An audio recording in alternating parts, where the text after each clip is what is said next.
Olá para você que nos acompanha, que satisfação estar mais uma vez na sua casa, mas eu digo na sua casa, nem sempre é assim, porque agora com a tecnologia nós não estamos só nos televisores, a gente pode estar no seu podcast, a gente pode estar no seu carro, a gente pode estar no seu escritório, onde você estiver. E obrigado pela audiência crescente. Sim, está começando mais uma edição do nosso programa Controle Externo, o programa que fala sobre o que faz o Tribunal de Contas do Estado de São Paulo. Eu sou Fernando Martins e estou conduzindo mais essa temporada um programa com convidados especiais que, além de falar sobre aquilo que fazemos no Tribunal de Contas do Estado, obviamente, nós falamos sobre muitas coisas que orbitam nesse universo e que tem a ver com o controle externo. E, como eu já disse, é um prazer estar mais essa semana com vocês na TV Alesp, que gentilmente nos dá esse espaço toda sexta-feira às 9 horas da noite. Também pela Rede TCESP, a distribuição em mais de 100 TVs câmaras e mais de 70 canais comunitários do Estado de São Paulo, recebendo o sinal e o conteúdo daquilo que o Tribunal de Contas do Estado de São Paulo organiza, prepara e direciona para vocês. E claro, o programa Controle Externo dessa semana, eu recebo o meu amigo, coordenador do Arquivo Público do Estado de São Paulo, Tiago Lima Nicodemo. Tiago, seja muito bem-vindo. Que bom que conseguimos uma agenda para você estar aqui no Controle Externo. Eu estou muito feliz de estar aqui, muito obrigado. Eu me sinto em casa no Tribunal de Contas, porque sempre fui muito bem recebido por todos os presidentes. Já foram alguns que eu tive que lidar mais diretamente, mas em particular com o Renato Martins Costa, que sempre abre os braços para mim. Então, sou admirador do trabalho do TCE e temos uma parceria, né? Estamos aí. E sinta-se em casa, porque isso é genuíno e legítimo, de fato. A sua presença aqui sempre engrandece. Para quem não conhece o Tiago Lima Nicodemo, eu vou apresentá-lo aqui. Coordenador, como disse, no Arquivo Público do Estado de São Paulo, que nós vamos conhecer um pouquinho mais hoje, atual secretário executivo e ex-presidente da Comissão Estadual de Acesso à Informação, entre 2021 e 2023 foi presidente, professor de Teoria da História da Universidade Estadual de Campinas, a Unicamp, e responsável pelo Centro de Humanidades Digitais desta universidade, formado em História pela USP e em Direito pela PUC de São Paulo no ano de 2002, mestre e doutor em História Social pela USP e 2 vezes pós-doutor pelo Instituto de Estudos Brasileiros da USP, ambos com apoio da FAPESP. A FAPESP, que também é uma entidade espetacular. Também já fui bolsista FAPESP. No passado, já passei por essa época e foi muito bom também. O Tiago tem experiência internacional como pesquisador e professor na Freie Universität Berlin entre 2017 e 2020, como bolsista Alexander von Humboldt Stiftung, na modalidade de pesquisador experiente, na Adam Mickiewicz University da Polônia em 2019, na Stony Brook University em 2015, na Oliveira Lima Library da Catholic University of America em 2014, na Universidade do Texas em Austin em 2009 e 2010 e na Universidade de Bolonha em 2007. É autor dos livros Urdidura do Vivido, pela EDUSP 2008, Alegoria Moderna, pela Unifesp 2014 e Uma Introdução à Historiografia Brasileira, 1870-1970, esse livro de 2018 da FGV, juntamente com Pedro A.C. dos Santos e Matheus Pereira. Atualmente dedica-se à gestão de dados governamentais, políticas de acesso aberto à informação e à ciência e à preservação digital e também mantendo linhas de pesquisa em arquivos e sobre a historiografia em escala global. Tiago, que currículo impecável de uma pessoa que se dedica à pesquisa, se dedica à história. E eu trago essa primeira pergunta minha aqui para você, Tiago, porque eu sou jornalista. Uhum. A minha segunda opção de curso era História. Ainda dá tempo. Ainda dá tempo. Ainda dá tempo. Eu sempre penso nisso, né? E aí eu fui pendendo mais para o jornalismo, porque eu gostava muito também das mídias, de televisão e de rádio. Então, na minha cabeça era isso. Preservar a história, documentar a história, é para que as futuras gerações possam entender o porquê, onde estamos hoje, por que nós estamos na situação que nós estamos. É porque teve uma história. Exatamente. Mas, sobretudo, você conseguir olhar para o futuro. Não Sim. Ter uma previsibilidade. Mas no mundo contemporâneo isso está cada vez mais difícil, porque a gente tem que lidar com muita informação. e também com muita coisa que a gente não tem precedente, nunca aconteceu, né? Por exemplo, as crises climáticas, que são cada vez maiores ou mais drásticas, né? Então, e aí, como é que vai ser trabalhar com a história no futuro? Boa parte do meu trabalho hoje é para pensar, não só preservar o passado, mas também para garantir que haja história para ser contada no futuro. E também garantir que haja um campo de reflexão e de previsibilidade sobre como que a gente tem que se preparar como sociedade, né? Então isso conta, né, não só você preservar mais documentos, mais massas, mais histórias, mas também você conseguir preservar as coisas digitais. Essas coisas que a gente produz na sociedade, né? Seja nas nossas redes sociais, seja nos sistemas, né? Nos sistemas hoje que, inclusive, tramitam aqui no governo do estado de São Paulo, seja na comunicação da sociedade mesmo, e como é que isso tudo pode ser preservado e depois utilizado como insumo para contar histórias do futuro. Esse é o meu objeto principal. E qual que é o risco de uma sociedade que não preserva a sua história, Tiago? Essa é uma questão importante. Hoje a gente vive um mundo em que a gente tem um excesso de informações, um excesso de dados, né? Então um excesso de evidências. Mas daí você pode se perguntar, se a gente tem um excesso de evidências, a gente não vai ter um excesso de memória ou a gente vai ter uma falta de memória? E a tendência atual, eu posso te dizer, que é uma tendência para falta de memória. É uma falta da capacidade das pessoas se conectarem. A memória serve para que as pessoas se sintam entranhadas, enredadas no tecido social, para que elas sintam que elas fazem parte de alguma coisa. E hoje a gente vive num mundo em que as pessoas se sentem cada vez menos parte dos processos sociais. Então esse é o dilema. Então essa questão histórica, essa ligação, todo esse trabalho tem a ver com pertencimento. Tem a ver com pertencimento. Senão eu acho que não existe coisa pior do que você não se sentir pertencente a algum lugar ou algum grupo. Exato. Ou ser um pária por aí. Muitas vezes esse senso de pertencimento ele pode vir pela religião, pela experiência religiosa, mas durante muito tempo ele veio também pela memória, pela identidade histórica. Da onde que você vem? Eu venho dessa comunidade. Isso, imagina, desde a Grécia Antiga, né? Essa é a estrutura do mito. É da onde eu venho, é a história que eu carrego, é a comunidade que faz com que eu esteja aqui inscrito, né? E daí hoje dá para dizer que a gente vive esse desafio. Qual que é a comunidade que a gente quer participar no futuro, né? Pois é, as pessoas, quando eu vim para São Paulo, mais ou menos 10 anos, as pessoas perguntavam de onde eu vim, que ninguém me conhecia, enfim, eu sou de Araraquara, na Morada do Sol e tal. E eu sempre falo de Araraquara, sempre falo das minhas origens, etc. e tal. E as pessoas falam, por que você fala tanto de lá? Eu falo, porque lá são as minhas raízes. Eu sei de onde eu vim. Para onde eu vou, ainda não sei. Né? A gente não tem esse poder premonitório, né? Mas de onde eu vim, eu sei. E é nisso que eu me calco para poder construir a minha trajetória. E depois, acessoriamente, essa é uma comunidade aqui. Sim. Essa estrutura que a gente faz parte daí, até por isso é tão importante fazer esses trabalhos de memória, como foi o trabalho de 100 anos do TCE, da instituição, né? E daí você vê um retrato um pouco do estado da arte, né? O TCE também o tribunal tinha pouca coisa sobre a sua própria história. Foi assustador constatar isso. Mas é normal, porque a tradição de gestão documental, de guarda dos próprios documentos, ela é muito precária no Brasil. E são hábitos das pessoas. Então não é porque você está numa instituição que isso vai ser melhor. E essa é a função dos arquivos, é orientar um pouco esse processo, né? Mas aqui foi olhar para trás e falar o que a gente consegue achar sobre o TCE. E daí boa parte das informações que a gente achou sobre o TCE, elas estavam no arquivo público. Por quê?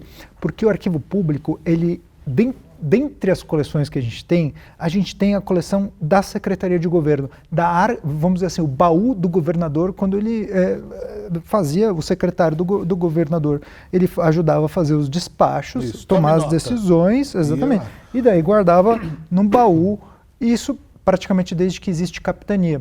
A capitania é de 1720, 1721, e daí esse é o primeiro inventário de arquivo de uma pessoa que chamava Gervásio, que faz lá um inventário do arquivo e assim você encontra as coisas. Agora, do TCE, você tem um conluio de pessoas, isso a gente está falando aqui do período republicano.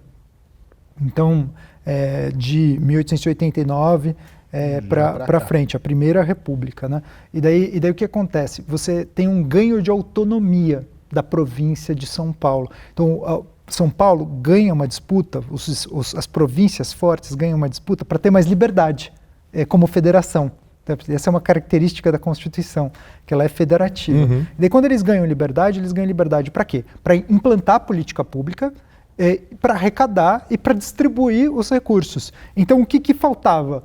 Faltava uma instituição que fizesse o controle, né? Já que eu estou te dando dinheiro, é necessário que você preste contas sobre qual dinheiro que está sendo dado. Então, o TCE, ele garante a estrutura mesmo de São Paulo como o implantador, como o sujeito principal das suas políticas públicas. E quem são os responsáveis por esse processo? São especialmente esses 2 ou 3 aqui que estão na parede. Que no começo foi o Jorge Tibiriçá. Tibiriçá o primeiro. Isso, e depois o Washington Luiz, que toca isso. Isso na primeira fase. Sabe que hoje eu tentei fazer um topete meio Washington Luiz, mas falhei profundamente. Você sabe que a coleção pessoal do Washington Luiz está uma parte grande no arquivo público. É mesmo?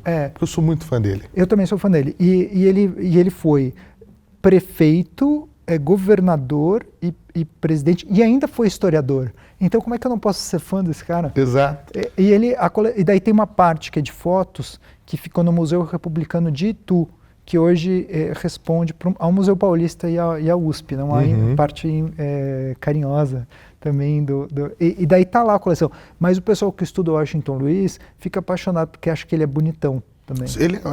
Você pega uma fotografia de época, eu sempre disse isso. Você pega uma fotografia de época, tem inclusive no nosso livro histórico dos 100 anos, que nós já vamos falar um pouquinho dele também, todo mundo muito igual ali na foto. E o Washington Luiz à frente, destoa a barba, o jeito do bigode, o cavanhaque, o cabelo. Nós estamos falando disso, início do século XX.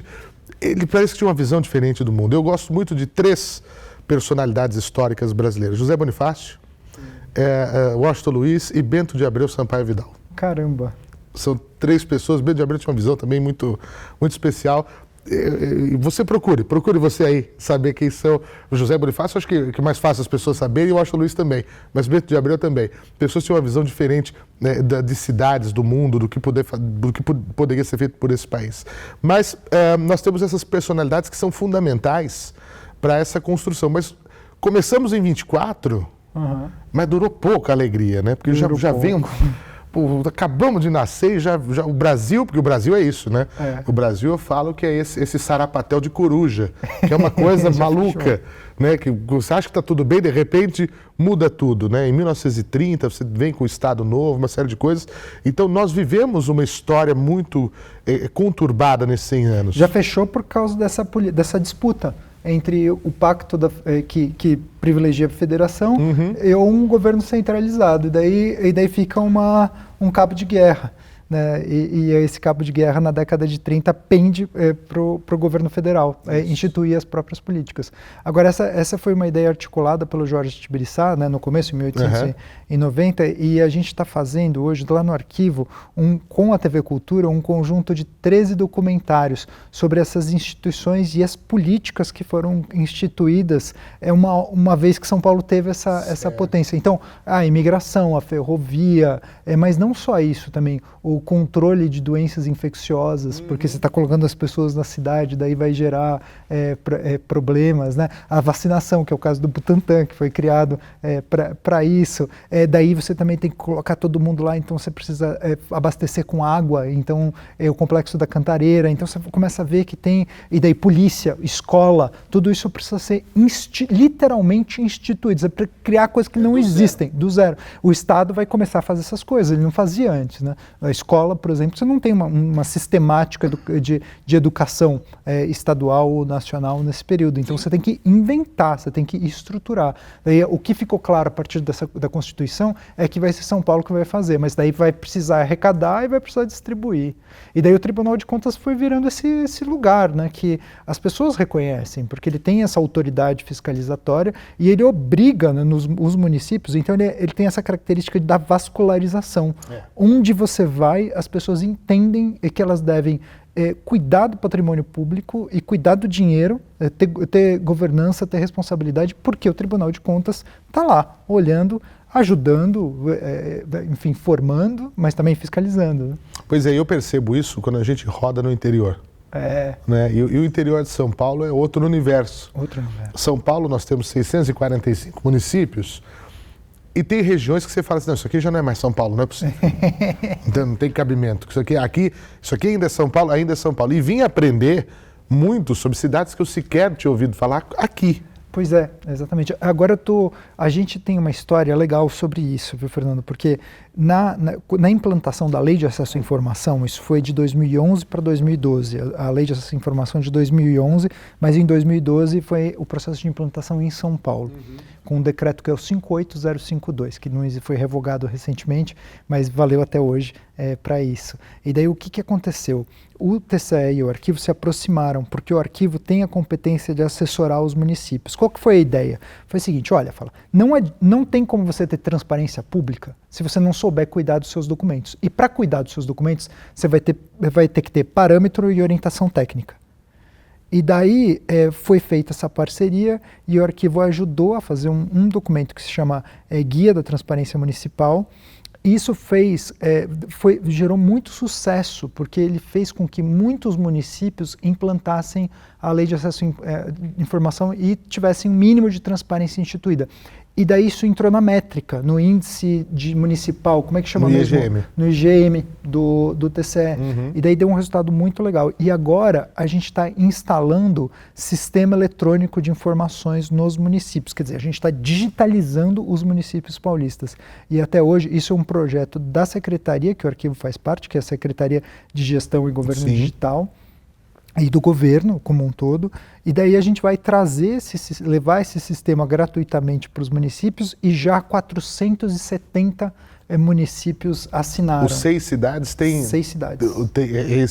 Tem a ver com esse projeto também. É o 6 cidades. É o 6 cidades. É o 6 cidades. Porque eu rodei com o Tribunal de Contas em mais de 10 ciclos de debate que nós fizemos, junto com o pessoal da Secretaria de Gestão, e eu ia pegando coisas assim, vão me passando os números, se vão aumentando as adesões, que eu vou pressionando os prefeitos aqui na minha fala. Olha, mais de tantos prefeitos, mais de tantas cidades já aderiram.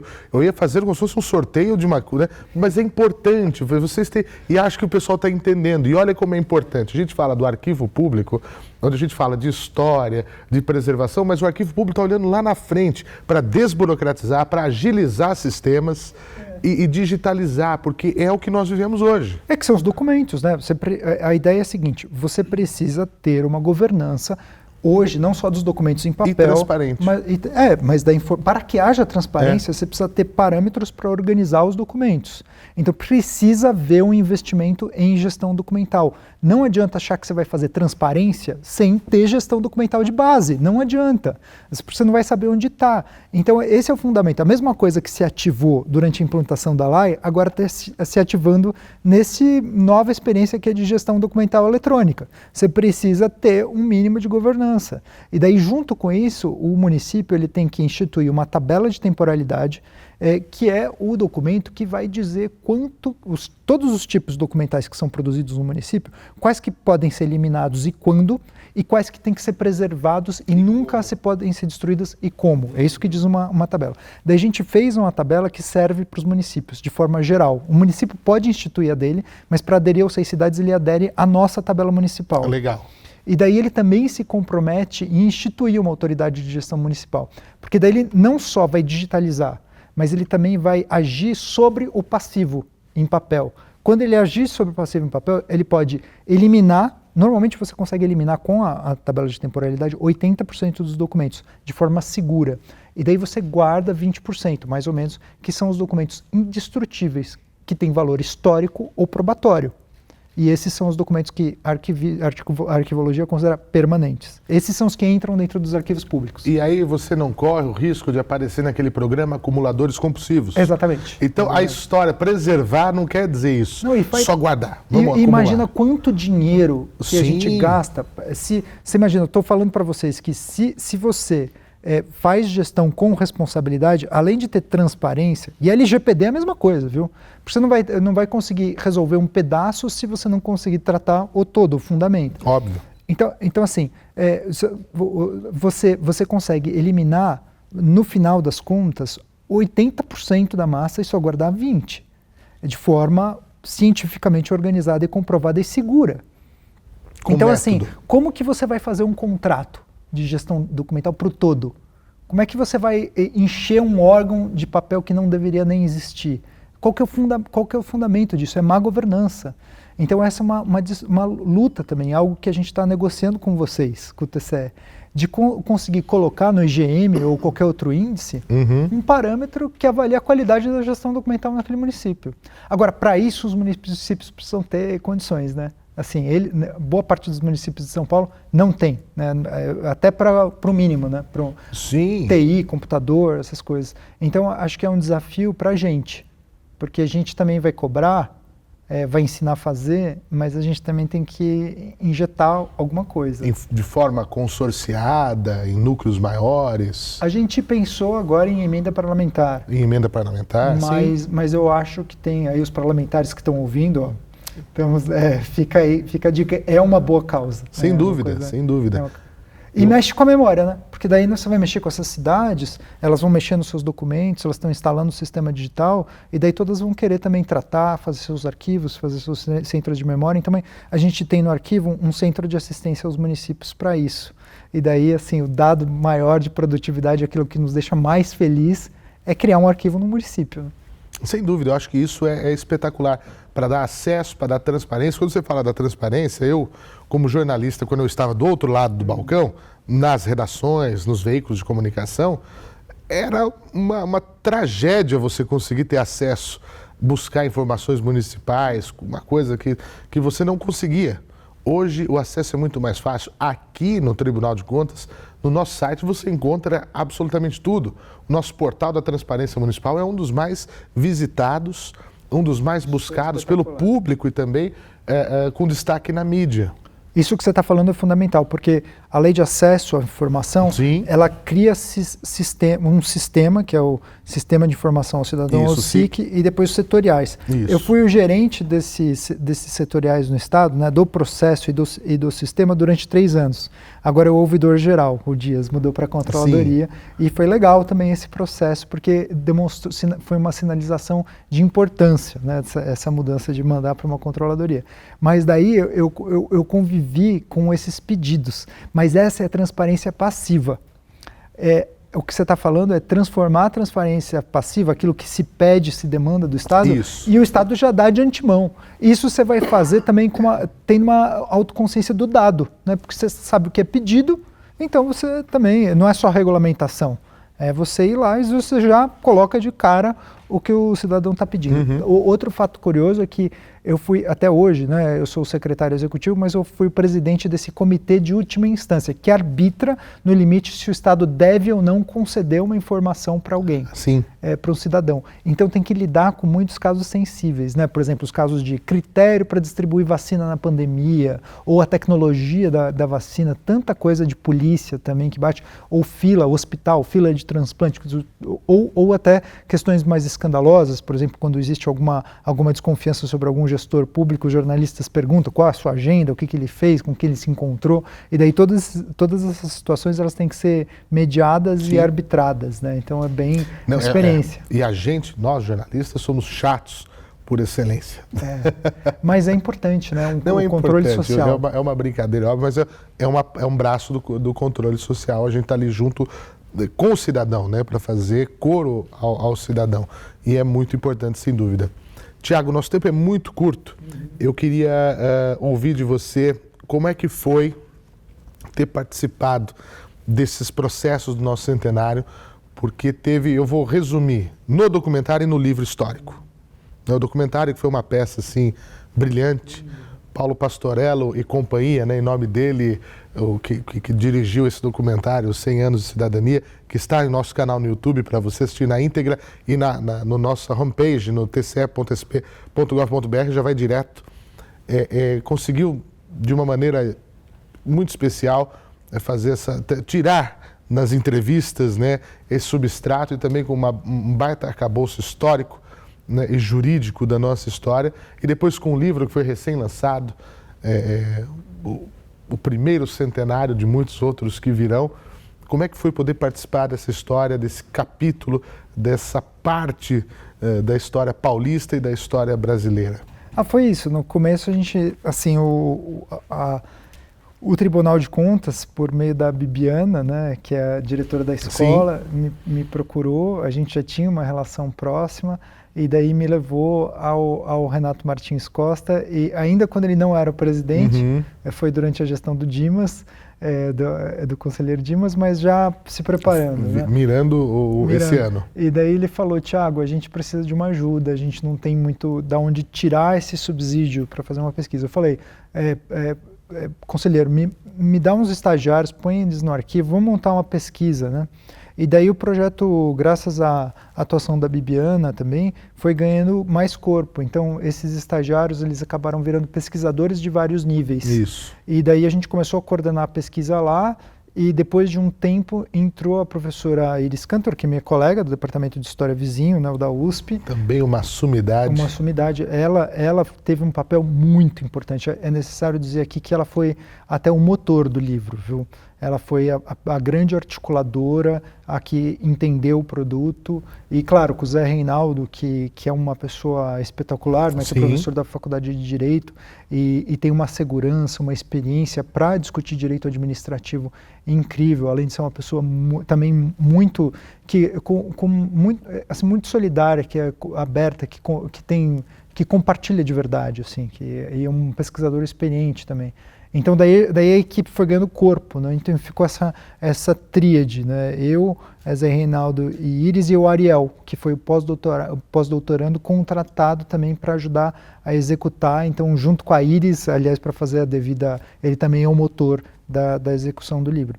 E daí a gente começou a pensar, né, o que vai encontrar aqui no arquivo, o que a gente encontrou. Encontrou, sobretudo, esses primeiros documentos. Por quê? Porque é a hora do baú do governador, literalmente isso. Quer dizer, é a hora que você vai decidir fazer uma instituição e nos primeiros anos, antes dela ganhar plena independência, ela vai estar muito ligada ao governo. E depois, quando ela ganha independência, os documentos vão passar a ser produzidos mais no âmbito dela própria, né? Então isso acontece com todas as instituições. A gente tem os primeiros documentos da USP, os primeiros documentos do Museu do Ipiranga, os primeiros documentos do Butantan, os primeiros documentos de tudo, porque a gente tem o baú do lugar onde era decidido isso. Né? E literalmente um baú. Era um baú literal, né? Agora os documentos são patrimônio da Unesco, então estes, né, da capitania, da Secretaria de Governo, e estão muito bem guardados, acomodados, digitalizados, né, e acessíveis. Não são esses os únicos do arquivo. Acho que vale a pena você me der uns 2 minutos ainda de falar. Mas foi esse o processo. E daí saiu o documentário, porque, lógico, isso dependeu da qualidade mesmo da equipe da TV Cultura, mas a gente foi abastecendo, né, com o que a gente conseguia de documento. E daí o livro foi esse. Eu acho que se eu puder te descrever com uma palavra para dar importância para essa atividade, foi a formativa. Porque como foi uma equipe, então foi um trabalho coletivo muito bonito. E foi muito legal ver os estagiários amadurecendo, aprendendo a pesquisar, a gente encontrando coisas onde a gente não esperava, juntando o quebra-cabeça, né? E daí foi esse o resultado que eu acho que ficou muito satisfatório. E é muito legal.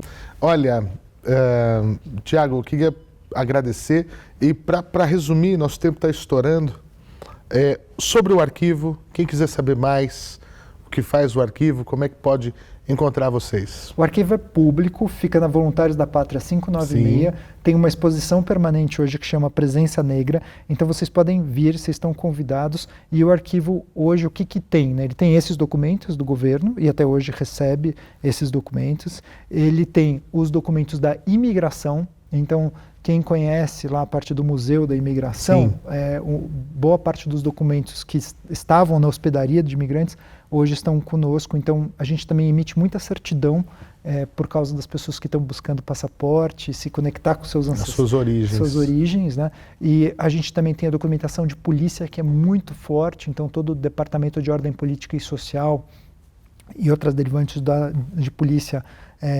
estão lá no arquivo. Esses são os documentos que costumam ser mais procurados. A gente também tem os documentos censitários do governo, então, que desde 1765 tem uma tradição de fazer censo por ano e por cidade, que é conhecido como maços de população. Então, são maços de população. E os primeiros cartórios também, dos primeiros cartórios, inventários e testamentos. Então, o primeiro documento, o mais antigo, é um inventário de um sapateiro, de 1578. Tem uma coisa ou outra mais antiga, mas, quer dizer, a gente tem um retrato de quem viveu em São Paulo, de quem teve posse em São Paulo, e lógico, né, indiretamente ou mais ou menos uma presença menos, é uma presença tão importante, até mais importante, porque a sociedade era escravista e também São Paulo, até um determinado ponto, o escravismo ele foi sobretudo indígena, né? E daí isso está retratado nesses documentos. Então a gente consegue olhar para essa documentação e dar cara para as pessoas que foram escravizadas. Isso é muito importante, é por isso que a gente fez a exposição lá embaixo. E daí fora isso, né, o principal flanco de documentos que a gente tem é de obras públicas, planejamento rodoviário e planejamento urbano. Isso dá uma característica bem interessante para o arquivo, porque a gente tem tudo que o Estado construiu. E daí também é um órgão, então, que dá suporte, né? Você precisa refazer a ponte que caiu, tá lá. Quando caiu a ponte na Marginal, ainda não estava a da ponte, agora está. Então, estou me referindo aqui a um episódio de alguns anos atrás, da prefeitura do Bruno Covas. Isso, é isso. Que honra, que satisfação, Tiago, já fica o convite para voltar, porque nós temos muito a falar sobre a história de São Paulo e também, obviamente, a história de São Paulo se desdobra na história do Brasil, esse estado que eu tenho muito orgulho de fazer parte, de ser um paulista. É muito bacana essa nossa história. O tempo é curto, queria agradecer uma vez mais a sua presença aqui conosco. Imagina, Fernando, eu não só te agradeço, como eu te dou parabéns pelo seu trabalho e parabéns pelo trabalho da sua equipe aqui, que não para de estar aqui em torno a mim. O time é bom. O time é bom e sempre muito atenciosos, mas parabéns e tomara que vocês consigam continuar essa missão de falar para a sociedade.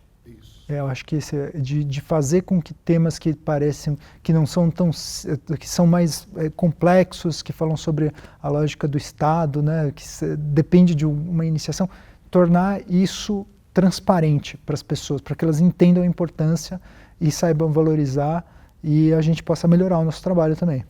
Desde Tibiriçá aos atuais e aos que virão, a gente vai estar por aqui. É isso. A você que nos acompanhou até agora, o meu agradecimento. Muito obrigado pelo carinho da sua audiência.